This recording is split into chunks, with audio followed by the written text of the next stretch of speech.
ಪ್ರತಿಯೊಬ್ಬರ ಲೈಫ್ ಕೂಡ ಇದೇ ಆಗುತ್ತೆ ನೋಡಿ. ಈಗ ಹತ್ತುತ್ತೆ ಕಿಡಿ, ಈಗ ಇಷ್ಟೇ ಸುಮ್ಮನೆ ನಿಲ್ಲಲ್ಲ. ನೋಡ್ತೀರಿ ಹೇಗೆ ಕಿಡಿ ಒನ್ ಬೈ ಒನ್ ಹತ್ತುತ್ತೆ ಅಂತ ಹೇಳಿ.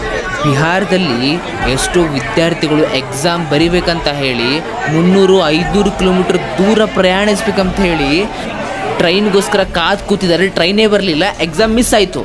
ಹೀಗಾಗಿ ಅಲ್ಲಿರುವ ಪ್ರತಿಯೊಬ್ಬ ವಿದ್ಯಾರ್ಥಿಯು ಆಕ್ರೋಶದಿಂದ ಆ ಟ್ರೈನ್ನ ತಡೆ ಹಿಡಿದು ಆ ಟ್ರೈನಿಗೆ ಕಲ್ಲು ಒಗಿತಾ ಇದ್ದಾರೆ, ಅದರ ಮುಂದೆ ಮಲಗ್ತಾ ಇದ್ದಾರೆ, ಅದರ ಮುಂದೆ ಸ್ಟ್ರೈಕ್ ಮಾಡ್ತಾ ಇದ್ದಾರೆ. ಬರೋಬ್ಬರಿ 6 ಗಂಟೆ ಟ್ರೈನ್ ಲೇಟ್ ಆಗಿದೆ. 300-400 ಕಿಲೋಮೀಟರ್ ದೂರ ಸೆಂಟರ್ನ ಕೊಟ್ಟಿದ್ದಾರೆ. ಇಷ್ಟೆಲ್ಲ ಖರ್ಚು ಮಾಡಿ ಓದಿ ಎಲ್ಲ ಮಾಡಿ ಸೆಂಟರ್ಗೆ ಹೋಗಿ ಬರೆದ್ರೂ ಕೂಡ ಪೇಪರ್ ಲೀಕ್ ಆಗ್ತಾ ಇದೆ. ಅದು 300-400 ಕಿಲೋಮೀಟರ್ ದೂರ ಹುಡುಗಿರಿಗೆ ಸೆಂಟರ್ನ ಕೊಟ್ಟಿದ್ದಾರೆ.